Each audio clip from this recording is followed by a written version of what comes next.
لا حول ولا قوة إلا بالله العلي العظيم. أعوذ بالله من الشيطان اللعين الرجيم. بسم الله الرحمن الرحيم. الحمد لله رب العالمين،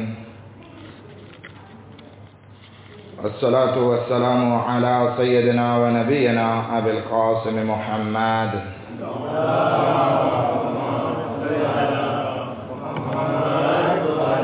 وأهل بيته الطيبين الطاهرين المعصومين المظلومين ولعنة الله على أعدائهم أجمعين. أما بعد، فقد قال الله تبارك وتعالى: بسم الله الرحمن الرحيم. ألم تروا أن الله سخر لكم ما في السماوات وما في الأرض وأسبغ عليكم نعمه ظاهرة وباطنة. एक दुरूद पढ़े मोहम्मद व आले मोहम्मद पर।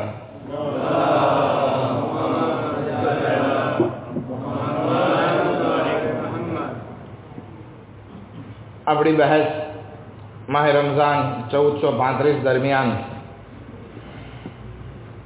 सूरह लुक़मान पर હતી અને લગભગ આ 28મી અથવા 27મી બહેસ આ વિષય ઉપર આપની સમક્ષ રજૂ કરી રહ્યો છું. પરંતુ આપણે આ 20મી આયત સુધી પહોંચ્યા છીએ અને હવે લુકમાને હકીમની વાત, એના જે દીકરાની નસીહત હતી એ હવે આ પૂરી થઈ ગઈ ગઈકાલે. હવે ખુદાવંદી આલમ જનરલ વાત કરે છે અને જનાબે લુકમાનના હવાલાથી હવે વાત નથી. ખુદાવંદી આલમ સૂરે લુકમાનમાં બયાન કરે છે, અલમ તરવ, શું તમે નથી જોતા, અન્નલ્લાહ સખ્ખર લકુમ મા ફિસ સમાવાતિ વ મા ફિલ અર્દ, શું તમે નથી જોતા કે ખુદાવંદી આલમે જે પણ કઈ વસ્તુ જમીન અને આસમાનમાં છે એ બધું તમારા માટે રાખ્યું છે. વ અસ્બગ અલૈકુમ નિઅમહુ, અને તમારા માટે ઝાહિરી અને બાતિની નિઅમતોને કરાર દીધી. આપણે અગર જો કાયનાતમાં નજર કરીએ તો નિઅમતો બહુ ભરપૂર આપણને જોવા મળશે. એટલી બધી નિઅમતો છે કે જેમાં આપણે દરેક નિઅમતોથી આપણે ઉપયોગ કરી શકીએ છીએ. હવે આ આટલી બધી વસ્તુ ખુદાવંદી આલમે રાખી છે, એમાં બે ક્વોલિટી છે, બે વસ્તુ છે. એક નિયમતને ઉપર આપણે કંટ્રોલ રાખીએ છીએ. દાખલા તરીકે જમીનમાંથી પાણી નીકળવું, આપણે જમીનને ખોદી શકીએ, પાણી નીકાળી શકીએ. જમીનને ખોદી પેટ્રોલ અને જે વસ્તુ પણ જ્યાં નીકળતું હોય, સોનું નીકળતું હોય સોનું, પછી રૂબીસ ને દિયામાં ને જે નીકળતું હોય આપણે કાઢી શકીએ છીએ. આ વસ્તુ આપણા કંટ્રોલમાં છે. પણ અમુક વસ્તુ જે છે એ આપણા માટે બનાવેલી છે, પણ ખુદાએ આપણા કંટ્રોલમાં આપી નથી. જેવી રીતે કે સૂરજનું ઉગવું, ચાંદનું નમૂદાર થવું, આ બધી વસ્તુ જે છે ખુદાવંદી આલમે આપણા કંટ્રોલમાં નથી રાખી. પણ આ બધી વસ્તુ જે છે એ આપણા માટે કરાર દીધી છે. પણ આ ઇન્સાન જે છે ખુદાની આટલી બધી નિયમતો હોવા છતાં શું કહે છે કે ખુદાની નિયમતો મારા માટે ઓછી છે. ખુદાવંદી આલમ આ વસ્તુનો સૂરે ફજરમાં જિક્ર કરે છે કે ઘણા ઇન્સાન એવા છે કે આટલી બધી નિયમતો જમીન અને આસમાનમાં જે પણ કહે છે આ ઇન્સાન માટે રાખ્યું છે, તેમ છતાં આ ઇન્સાન અલ્લાહની બારગાહમાં ફરિયાદ કરે છે. જ્યારે ખુદા એને આપે છે તો કે ખુદાએ મને બહુ આપ્યો. એ ફક્ત જાહેરી નિયમતોને જ જોવે છે કે ખુદા મને પૈસો આપે, દોલત આપે, બચ્ચાઓ આપે, સારી ઘરવાળી આપે, ઇજ્જત આપે, તો આ બધી વસ્તુ જે છે ખુદાવંદી આલમ મને આપી તો ખુદા મને ઇકરામ કર્યો કહેશે. પણ ખુદા અગર જો કંઈક મુસીબત આપે, કંઈક પરેશાની મોકલે તો શું કહેશે?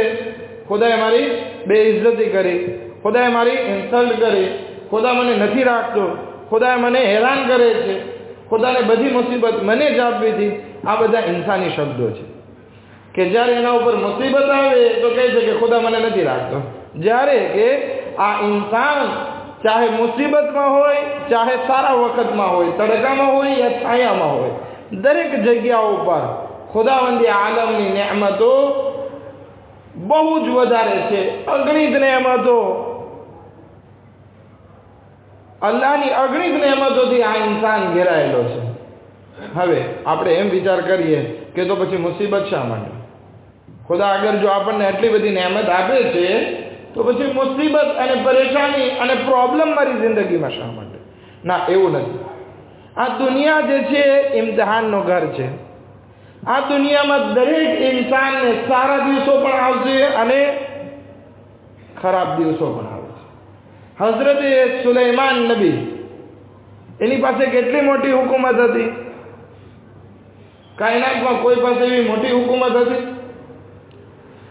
જનાબે સુલેમાનની હુકુમત પરિંદાઓ ઉપર, હવા ઉપર, વાદળ ઉપર, વરસાદ ઉપર, દરિયા ઉપર, મછલીઓ ઉપર, જિન્નાત ઉપર, ઇન્સાન ઉપર, ઝાડ પાન દરેક વસ્તુ ઉપર હુકુમત હતી.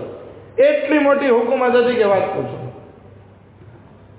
તેમ છતાં શું હઝરતે સુલેમાનની જિંદગીમાં એક દિવસ કોઈ એવો મને દેખાડી દે કે એની જિંદગીમાં પ્રોબ્લેમ ના હોય? એક દિવસ. કહે છે, હદીસમાં છે, હઝરતે સુલેમાનની આટલી મોટી હુકુમત હોવા છતાં રોજે રોજ એમની જિંદગીમાં કાંઈક ને કાંઈક મુશ્કેલાત, પ્રોબ્લેમ, મુસીબત હતી.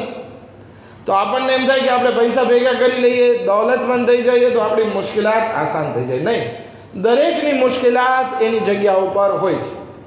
અગર ગરીબ હોય તો એની પ્રમાણે એની મુસીબત હોય, અમીર હોય તો એના પ્રમાણમાં એની મુસીબત હોય, જવાન હોય તો જવાનને પણ મુસીબત હોય, બૂઢો હોય તો બૂઢાને પણ પ્રોબ્લેમ હોય, બાળક હોય તો બાળકને પણ પ્રોબ્લેમ હોય. કોઈ પણ ઇન્સાન જિંદગીમાં દુનિયામાં એવો નથી કે જેને મુશ્કેલાત ના હોય.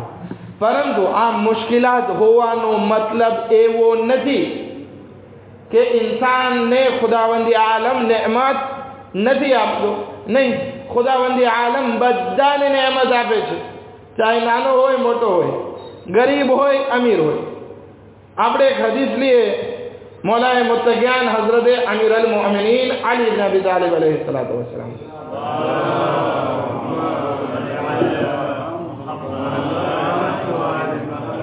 कि रसूल खुदा सल्लल्लाहु अलैहि वसल्लम એમને પૂછે છે, અય અલી, તમે મને બતાવો કે તમારા પાસે સૌથી મોટી નેમત, સૌથી પહેલી નેમત શું છે?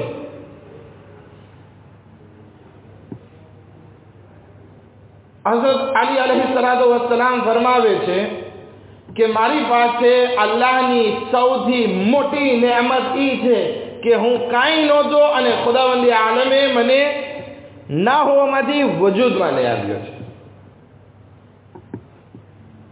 હવે આપણે ફિઝિક્સમાં જઈએ, સાયન્ટિફિકમાં જઈએ આપણે તો એક નિયમ છે, એક કાનૂન છે કે દુનિયામાં કોઈ વસ્તુ જે છે એ નાશ પામતી નથી અને કોઈ નવી વસ્તુ આવતી નથી. બરાબર છે પ્રશ્ન?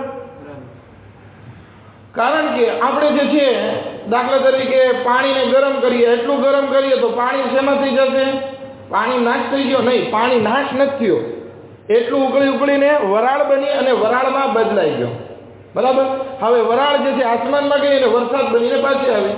આપણને એમ થાય કે આપણે કુકડું ખાઈ ગયા, કુકડું આપણા પાસે રાખ્યું, આપણે શેકીને ખાઈ ગયા તો કુકડું ફના થઈ ગયું? નહીં, કુકડું આપણા શરીરમાં દાખલ થયું, લોહી બન્યું, પાણી બન્યું, ગોશ્ત બન્યું. તો દુનિયામાં કોઈ વસ્તુ જે છે એ ફના થતી નથી. કોનો છે પ્રશ્ન? તમે આ નિયમ મને કહેશો? નથી યાદ, મને પણ યાદ નથી. એક નિયમ બનાવેલો છે કે દુનિયામાં જે છે, સાયન્ટિફિકમાં મને મદદ કરશો કે કોનો છે? દરેક વસ્તુ જે છે એક વસ્તુમાંથી બીજી વસ્તુમાં ટ્રાન્સફોર્મ થઈ જાય છે. પણ એક સાયન્ટિફિકનું નામ પણ છે કે જેણે આ નથી, બીજું કંઈક છે, માફ કરજો, કંઈક નામ બદલાતું હોય ફ્રેન્ચમાં તો વાત અલગ છે, પણ અમે ઇંગ્લિશમાં કંઈક બીજું કહીએ છીએ, યાદ નથી. પણ આપણે કહેવાનો મકસદ છે કે દુનિયામાં એક વસ્તુમાંથી બીજી વસ્તુમાં એ વસ્તુ ટ્રાન્સફર થાય છે પણ નાબૂદ નથી થતી. ઇન્સાન મરી જાય છે, આપણે એને કબ્રમાં રાખી દઈએ તો એ માટી અને ફાંસીમાં બદલાઈ જાય છે, પણ નાબૂદ નથી થતો. અને કોઈ વસ્તુ વજૂદમાં નવી નથી આવતી. પણ આ ખુદાનો કમાલ છે કે ખુદાવંદી આલમ આપણને એવા વસ્તુમાંથી જે આપણે હતા જ નથી, કાંઈ નહોતા, આપણે એમ કહીએ કે આપણે જે છે પેલા માટી હતા તો ના, પેલા માટી પણ નહીં હતા, પેલા આપણે પાણી હતા, પાણી પણ નહીં હતા. કોઈ વસ્તુ આપણે નહીં હતા અને ખુદાવંદી આલમે આપણને ન હોવામાંથી હોવામાં લઈ આવ્યા છે. આ સૌથી મોટો કમાલ ખુદાવંદી આલમનો, અને આપણા ઉપર સૌથી મોટી રહેમત છે અલ્લાહની કે આપણે કઈ વસ્તુ નતા અને આપણે લઈ આવ્યા. મૌલાએ કાયનાત આ પહેલી રહેમતને શુમાર કરે છે કે યા રસૂલલ્લાહ, મારી માટે સૌથી મોટામાં મોટી રહેમત એ છે કે હું કાંઈ નહીં હતો, લમ યકુન શૈઅન મઝકૂરા, હું કાંઈ વસ્તુ નહીં હતો, એમાંથી હું હસ્તીમાં આવ્યો. ઘણા માણસો આજે કહે છે કે મને શું કામ પેદા કર્યો, અહીંયા ભટકાવવા માટે નહીં. ખુદાવંદી આલમનો અહેસાન છે કે ખુદાવંદી આલમે તને ન હોવામાંથી તને હોવામાં લઈ આવ્યો છે. કે જે કાયનાતમાં કોઈ પણ ઇન્સાન, કોઈ પણ મોટો મિકેનિક, કોઈ પણ મોટો કારીગર તને એવી રીતે ના લાવી શકે. ઇન્સાન આજે દુનિયામાં કોઈ વસ્તુ ના હોવામાંથી હોવામાં લઈ આવે તો એને આપણે કંઈક મેદાઈ આપીએ, ગિનિસ બુકમાં નામ લખાવીએ, નહીં. કોઈ એવું ઇન્સાન નથી કે જે કોઈ વસ્તુને ના હોવામાંથી હોવામાં લઈ આવે. આ ખુદાવંદી આલમની સૌથી મોટી નિયામત છે કે આપણે એનો શુક્ર કરવો જોઈએ. રસૂલે ખુદા કહે છે, અલી તારી વાત બહુ સાચી છે કે ખુદાએ આપણને જે છે ના હોવામાંથી હોવામાં લઈ આવ્યા. બીજી નિયામત કઈ છે તો હઝરત અલી ઇસ્લામ કહે છે કે હું ના હોવામાંથી હોવામાં આવ્યો અને પછી ખુદાવંદી આલમે મને જીવન આપ્યું. પહેલા હું આ દુનિયામાં નહીં હતો, ખુદા મને ના હોવામાંથી હોવામાં લઈ આવ્યો અને પછી મને આ દુનિયામાં જીવન અદા કર્યું. મને અફસોસ થાય છે કે ઘણા માણસો જે છે એ સુસાઇડ કરી લે છે, આત્મહત્યા કરી લે છે, જ્યારે કે આ અલ્લાહની આપેલી નેમત છે. દુનિયામાં મુસીબત તો બધાને હોય, પણ મુસીબતના કારણે એ સુસાઇડ કરવું, થાકી જવું એ વસ્તુ નથી. ખુદાવંદી આલમે જીવન આપ્યું છે તો એને સરખી રીતે એની રાહમાં જીવન વિતાવ્યું. ઘણા માણસો કહે છે કે બસ હું મરી જાઉં તો સારું, એટલી બધી મુસીબત નહીં.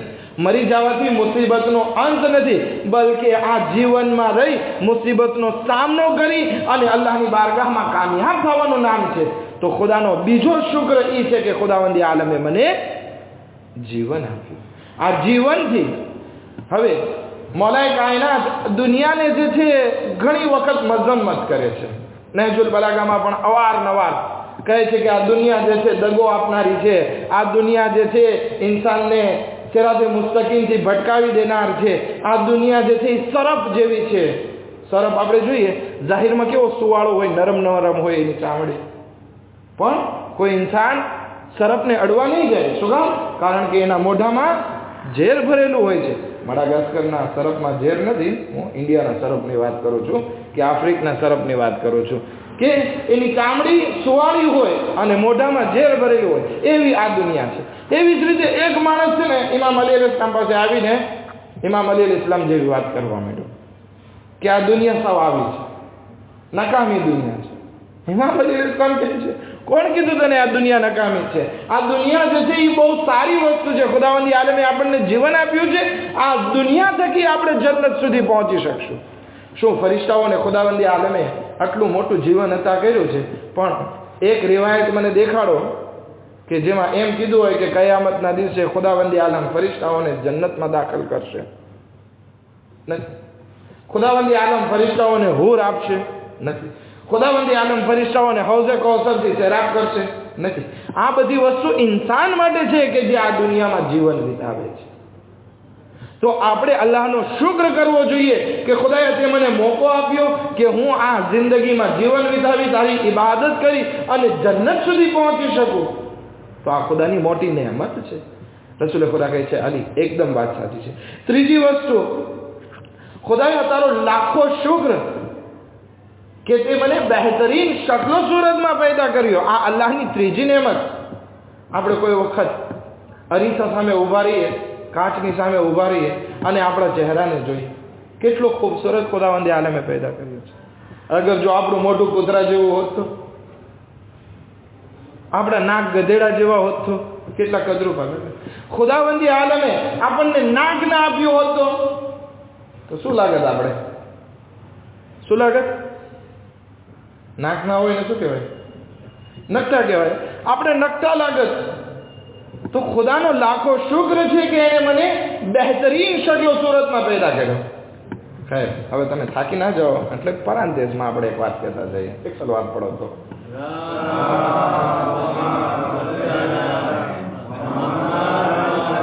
પરંતુ આ ઇન્સાન ખુદાની આપેલી આ નહેમતોનો શુક્ર નથી કરતો.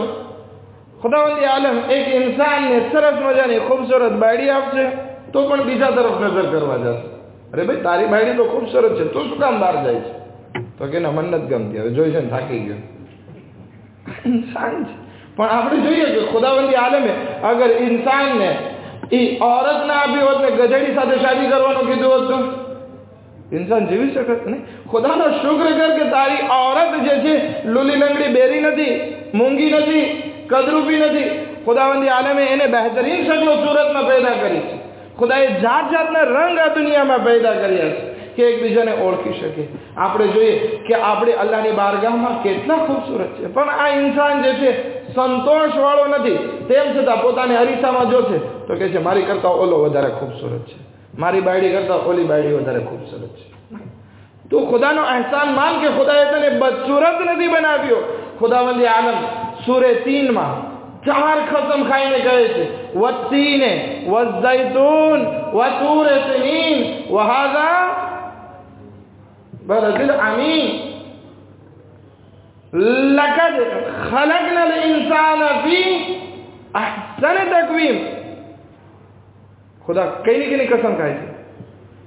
વત્તીને વઝૈતૂન, અંજીરની કસમ. ઓલિવ કહે છે ને, શું કહે? જૈતૂન, ઓલિવની કસમ. વતૂરે સિનીન, અને હઝરત મૂસાએ જે પહાડ પર અલ્લાહ સાથે વાત કરી હતી એ પહાડની કસમ. અને આઈ રસૂલ, તમે જે શહેરમાં જીવન વિતાવો છો એ શહેરની કસમ ખાઓ છો કે લકદ ખલકનલ ઇન્સાન ફી અહસન તકવીમ, કે મેં બેશક અમે આ ઇન્સાનને લકદ લામે તાકીદ માટે, કદે તાકીદ માટે કે બે તહકીક ખરેખરમાં ખરેખર અમે આ ઇન્સાનને જે છે બહુ બેસ્ટ શક્લો સુરતમાં પેદા કર્યો છે. તો આ પણ અલ્લાહની એક મોટી નહેમત છે આપણા માટે. કહે છે સદક્ત યા અલી. ચોથી વસ્તુ ખુદાની નહેમતમાં આય અલી બયાન કરો શું છે. હઝરત અલી અલૈહિસ સલામ કહે છે ખુદાની ચોથી નહેમત મારા માટે એ છે કે ખુદાવંદી આલમે મને અક્કલ આપી છે, મગજ આપ્યો છે, યાદ શક્તિ આપી છે. વિચાર કરીએ કે આ બધી વસ્તુ હોત અને અક્કલ ના હોત તો આપણી હાલત કોના જેવી થાત? ધોળા કબૂતર જેવી. એ લોકો પાસે અક્કલ ના હોય, ઉડે છે, ખાઈ પીવે છે ને જિંદગી વિતાવે છે. આપણને કોઈ કહે છે કે કોઈ કબૂતરે જે છે એક બિસિકલેટ બનાવી હોય? ના, નથી. આ ઇન્સાન છે કે જે ખુદાવંદી આલમે અક્કલ આપી તો એ ઇન્સાન ચાંદ સુધી પહોંચી શકે છે. મોબાઈલ, ટેલિફોન, અવ્યો, બસ, મોટર, કેટલી વસ્તુ ઇન્સાને આ દુનિયામાં બનાવી નાખી. શેના તક? આ અક્કલના હિસાબે. અગર ખુદાવંદી આલમ આપણી યાદ શક્તિ લઈ લે શું હાલત થાય? આપણે આપણી ઘરવાળીને ના ઓળખી શકીએ, બચ્ચાને ના ઓળખી શકીએ, પોતાનું નામ આપણને યાદ ના રહે. આ ખુદાનો ફજલો કરમ છે. ખુદાવંદી આલમે આપણને અક્કલ આપી છે, પણ આ અક્કલને સાચવીને રાખવી હોય તો બે વસ્તુ છે. એક વસ્તુ હું મજલિસના આખિરમાં કહીશ, એક વસ્તુ અહીંયા કહીશ.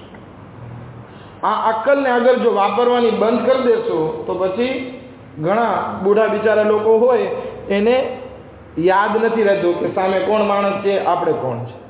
પણ આ ભૂલવું નથી તો બે કામ કરવાના છે. એક વસ્તુ હું પછી કહીશ. પહેલું કે આ અક્કલને, મેમોઆરને હંમેશા ચલાવતું રહેવું. હવે મેમોઆર કેવી રીતે ચાલતી રહે? યા તો તમે ઇલ્મ હાસિલ કરતા રહ્યો, યા પછી ધંધામાં રેતરેતમાં ના જાઓ.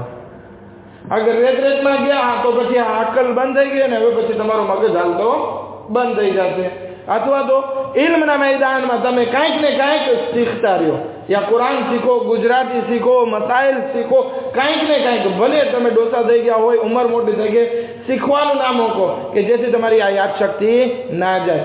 બીજું, મોહમ્મદ અને આલે મોહમ્મદ ઉપર વધારે દુરૂદ પડો કે જેથી આ યાદ શક્તિ કમજોર ના થાય. આપણે આપણા આયતુલ્લાહને જોઈએ, બધાની ઉંમર 70, 80, 90 વર્ષ, તેમ છતાં જબરદસ્ત અહેકામ આપણને બયાન કરે છે, મસાઇલ બયાન કરે છે. એનું કારણ શું છે? કારણ કે અહલે બેતની મોહબ્બત, દુરૂદ અને ઇલ્મમાં આ લોકો આગળ વધે છે. એના માટે એક વસ્તુ છેલ્લે વાક્યમાં હું બયાન કરીશ. એક દુરૂદ પર મોહમ્મદ વ આલી મોહમ્મદ પર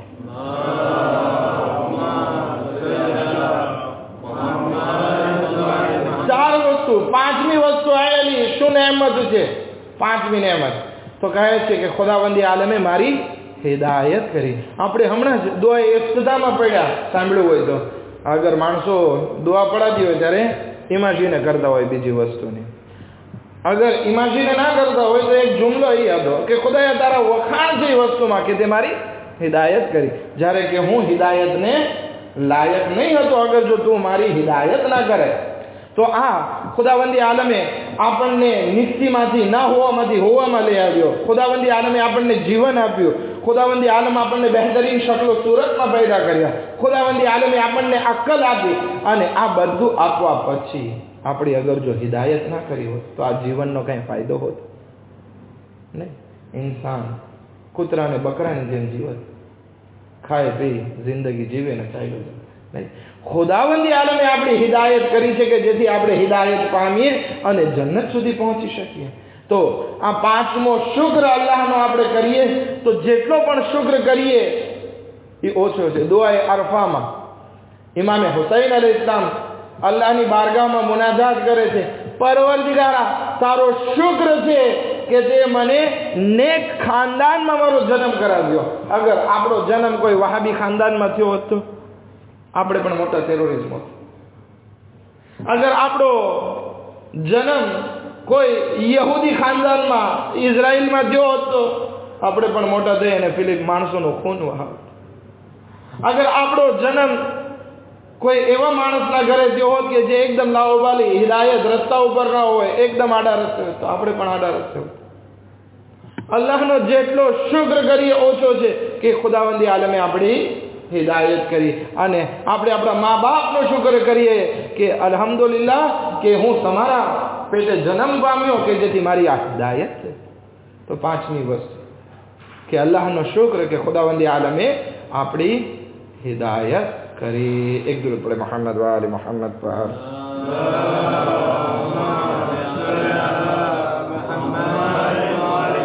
હવે ખુદાવંદી આલમ જ્યારે આપણી હિદાયત કરી છે તો પછી આપણે પણ એક કદમ આગળ વધારવો પડશે. અબ્દુલ્લાહ જુંદબ કે જેને 3 ઇમામનો જમાનો જોયો, છઠ્ઠા ઇમામ ઇમામે જાફર સાદિક, સાતમા ઇમામ ઇમામે મૂસા કાઝિમ અને આઠમા ઇમામ ઇમામે અલી ઇબ્ન મુસા રઝા અલૈહિસ્સલામ.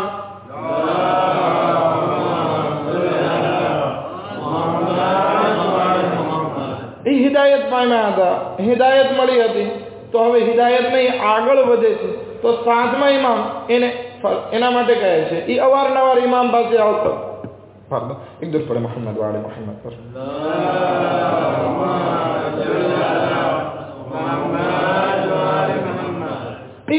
અવારનવાર ઇમામ પાસે આવીને સવાલ કરે કે મૌલા આ zikr પડવાથી શું ફાયદો છે, મારી જિંદગીમાં આ મસલા છે, મસાઇલ પૂછે છે, તાકીબાત પૂછે છે, કંઈક જરૂરી હદીસો પૂછે છે. એ જાય છે, ઇમામ કહે છે કે વલ્લાહ આ માણસ જે છે એક એક્ઝામ્પલ છે. અબ્દુલ્લાહ જુંદબ આ માણસ એક્ઝામ્પલ છે કૌમ માટે. વલ્લાહ હું એનાથી રાજી છું અને મારો ખુદા પણ એનાથી રાજી છે. કાશ ઇમામ આપણા માટે આવું કહી દે તો કેટલી સારી વસ્તુ. એ હજમાં હતા. યુનુસ બિન અબ્દુલ રહેમાન જોવે છે અરફાતના દિવસે આ જુંદબ જે છે એ દુઆ કરતા હોય છે. અરફાતમાં રોઈ રોઈને દુઆ કરતા હોય છે. એટલા આંસુ એની આંખમાંથી જારી થતા હોય છે કે એ જમીન ઉપર પડતા હોય છે. ઘણી વખત આપણે અલ્લાહની બારગાહમાં દુઆ કરીએ તો ઘણી વખત આપણું દિલ જશે નરમ હોય. ઘણી વખત આ દિલ એટલું નરમ થાય કે આંખમાંથી આંસુ આવે. ઘણી વખત આ આંસુ જે છે એ ગાલ સુધી પહોંચે. ઘણી વખત એના ટીપા પડવા મળે જમીન ઉપર. તો એવી રીતે આ રોતો હતો. એ છે મેં એને દેરાંશે ના કર્યો. પછી જ્યારે અરફાતનું બધું પૂરું થઈ ગયું અને મશર તરફ જતા હતા તો રસ્તામાં મને ભેગો થયો. તો મેં પૂછ્યું કે આટલું બધું શું અલ્લાહની બારગાહમાં તું માંગતો હતો, દુઆ કરતો હતો, કંઈ તારી કાંઈ ખાસ આદત છે કે તું અલ્લાહની બારગાહમાં આવી રીતે જે છે તું દુઆ કરતો હતો? તો કે મારી એક દુઆ નહીં હતી, બધી દુઆ જે છે મારા મોમિન ભાઈ માટે હતી. તો કે અજબ, તે તારા માટે એક દુઆ નથી કરી? તો કે ના, મારી બધી જે દુઆ હતી એ બીમારો માટે હતી, મારા મોમિન ભાઈઓ માટે હતી, પાડોશી માટે હતી, બધા મારા મોમિન ભાઈ માટેથી, મારા ફામી માટેથી, મારા માટે એક દુઆ નહીં હતી. તો કે કેમ એમ? તો કે મારા સાતમા ઇમામ મૂસા કાઝિમ અલૈહિસ્સલામે ફરમાવ્યું છે કે જે કોઈ ઇન્સાન બીજા માટે દુઆ કરે તો એના માટે બે તરીકે ઔલા બહુ સારી રીતે કબૂલ થાય છે. તો મારા માટે દુઆ કબૂલ કરવી હોય તો હું મારા મોમિન ભાઈ માટે શું કામ ના માંગુ? આઠમા ઇમામ અલી ઇબ્ન મુસા રઝાને પત્ર લખે છે. ઓલી જે વાત, ત્રીજી વાત કહેવાનો તો અક્કલ વિશે હવે કહું છું. પૂછે છે પત્ર લખીને કે મૌલા, હવે હું બુઢો થઈ ગયો છું, હું મસ્જિદે અવારનવાર નથી જઈ શકતો, ઇબાદતમાં કમજોરી આવી ગઈ, ઊભો વધારે નથી રહી શકતો, તો હવે હું શું કરું કે જેથી મને ઇબાદતનો એ સવાબ પણ મળતો રહે અને મારું મગજ જે છે એ યાદશક્તિ ચાલી ના જાય. ઇમામ રઝા અલૈહિસ્સલામ એને પત્રમાં લખે છે કે તું અવારનવાર ભલે નમાઝ ના પડી શક, મસ્જિદે ના જઈ શક, નમાઝ એટલે કે મુસ્તહબ નમાઝની વાત છે, મુસ્તહબ નમાઝ ના પડી શક તો બેઠા બેઠા આ જિક્ર કર, બિસ્મિલ્લાહિર રહેમાનિર રહીમ, લા હૌલ વલા કુવતા ઇલ્લા બિલ્લાહિલ અલિય્યિલ અઝીમ. આ જિક્ર જે છે ઇન્સાનની યાદશક્તિને જવા નથી દેતું. તો ત્રણ કામ આજે બયાન કર્યા. શું? કે આપણે ત્રાવાઈએ કરતા રહીએ, ત્રાવાઈએ કરતા રહીશું, આપણી યાદશક્તિ નહીં જાય. બીજું, મોહમ્મદ આલે મોહમ્મદ ઉપર દરૂદ. અને ત્રીજી વસ્તુ, લા હૌલ વલા કુવત. ફેસબુકમાં બહુ સારો એવો ફ્રાઝ હતો કે ઇન્સાનને બદામ ખાવાથી, આપણે કહેવાય છે ને કે બદામ ખાવાથી યાદશક્તિ આવે. તો એમાં લખ્યું હતું કે ઇન્સાનને બદામ ખાવાથી અક્કલ નથી આવતી. ઇન્સાનને બદામ ખાવાથી અક્કલ નથી આવતી. અક્કલ શેમાં આવે છે? ઇન્સાન જિંદગીમાં વારંવાર ઠોકર ખાય ને, ઠોકર ખાય, પડે, આખરે, ત્યારે એને અક્કલ આવે છે. એક વખત ઇન્સાન ધંધામાં પૈસા નાખે, ઉતાવળ કરીએ અને નુકસાન જાય, ત્યારે અક્કલ આવે કે હવે પછી ઉતાવળ નથી કરવાની. પણ એક ઠોકર જિંદગીમાં એવી ઠોકર છે કે એ ખાઈ લીધી પછી જિંદગી ભર ભોગવવાની છે. એ કઈ ઠોકર છે? શાદી કરવી. બરાબર છે કોમેન્ટ, બરાબર. જે ઇન્સાન એક વખત શાદી કરી લે પછી એનું ભરપાઈ નથી હોતી. જિંદગીમાં હંમેશા જે છે એ ભોગવવું જ પડે અને ભોગવવું જ જોવે. હે અબ્દુલ્લાહ જુંદર એક એક્ઝામ્પલ બને છે. શું કામ? કારણ કે ખુદાવંદી આલમીને અક્લ આપી છે, દીન આપ્યો છે, હિદાયત આપી છે, તો એ અમલ કરે છે. ખુદાવંદી આલમે આપણને હિદાયત કરી છે તો આપણે પણ આ બાબતમાં આગળ વધીએ. ખેર, બે ચાર વસ્તુ બાકી હતી, મૂકી દઉં છું કારણ કે થાકી ના ગયા હોય. એક દિલ થોડે મોહમ્મદ વાલે મોહમ્મદ પર.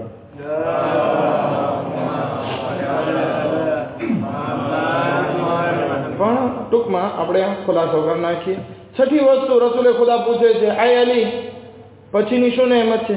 તો કે ખુદાનો ફઝલો કરમ છે, ખુદાની મોટી નહેમત છે કે ખુદાએ જમીન અને આસમાનને મારા માટે કરાર દીધા, કે જે આપણો મોઝો હતો કે ખુદાવંદી આલમ કહે છે કે જમીન અને આસમાનમાં જે પણ કાંઈ વસ્તુ છે એ તમારા માટે મોકલેલા છે. તો અલ્લાહની બારગાહમાં આપણે ઇબાદત અને ઇતાઅત કરીએ. આ નહેમત ખુદાવંદી આલમે આપી છે તો એનો સહી ઉપયોગ કરીએ. હવે એનો મતલબ એમ નથી કે ખુદાવંદી આલમ આપણને નહેમત આપે છે તો પણ આપણે એક ભિખારીની જેમ રહીએ. નહીં.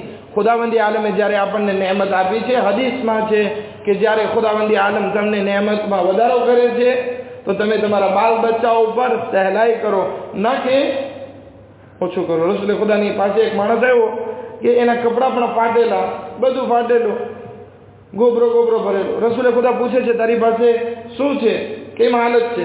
તો કે બધું છે, ઘેટા, બકરા, ગાય, ઊંટ, ખેતીવાડી બધું છે. તો કે તો પછી આવા વેહ શું કામ રાખ્યા છે? જરાક સારા કપડાં, સારી રીતે રહે. પણ એનો મતલબ એમ નથી કે એક ઇન્સાન પાસે દોલત હોય તો બધા કરતાં સારી વસ્તુ લાવીને ફખર કરવા માટે. ના, એકદમ સાવ ગરીબની જેમ પણ નથી રહેવાનું અગર હોય તો, અને હોય તો પછી એકદમ દેખાવ પણ નથી કરવાનો. કારણ કે બહુ દેખાવ કરવા જાશું નુકસાન આપણને છે કે કોકની નજર આપણને લાગી શકે છે. આ નજર ઇસ્લામમાં હક છે અને કહેવામાં આવે છે દુનિયામાં વધારે પડતા માણસો જે આ દુનિયામાં મરે છે એ કોકની નજર લાગવાથી મરે છે. માટે કોશિશ કરીએ કે વધારે દેખાવ પણ ના હોય કે જે ગુનાહ થઈ જાય અને સાવ ગરીબની જેમ ના રહે. અને ખુદાએ જ્યારે આપણને આટલી નહેમત આપી છે તો આપણે ગુનાહમાં એને સર્ફ ના કરીએ, આપણે એને અલ્લાહની રાહમાં ઉપયોગ કરીએ. અલ્લાહની બારગાહમાં દુઆ કરીએ, પરવરદિગાર બેહક મોહમ્મદ વ આલે મોહમ્મદ, અમારા ગુનાહને કબીરા સગીરાને માફ કર, અમને તારી નેમતો ઉપર શુક્ર કરવાની તૌફીક અને તાકાત નસીબ કર. ખુદા બેહક મોહમ્મદ વ આલે મોહમ્મદ हज़रत अयतुल्लाह सिस्तानी ने दीगर मराजियों ने सेहत सलामती साथ लांबी उम्र इनायत फरमा. जो मोमिन मोमिनात बीमार से परेशान है, खुदा लोगों की बीमारी परेशानियों ने दूर फरमा. खुदा बेहक मोहम्मद व आले मोहम्मद दुश्मनान इस्लाम खुसूसन वहाबी तकफीर निस्तो नाबूद फरमा. खुदा बेहक मोहम्मद व आले मोहम्मद इमाम ज़मान अलैहि इस्लाम ने ज़ुहूर में जल्दी जल्द आजिल फरमा. अने अमोनी अंसारों में शुमार फरमा. रब्बना तकब्बल मिन्ना इन्नका अंतस समीउल अलीम.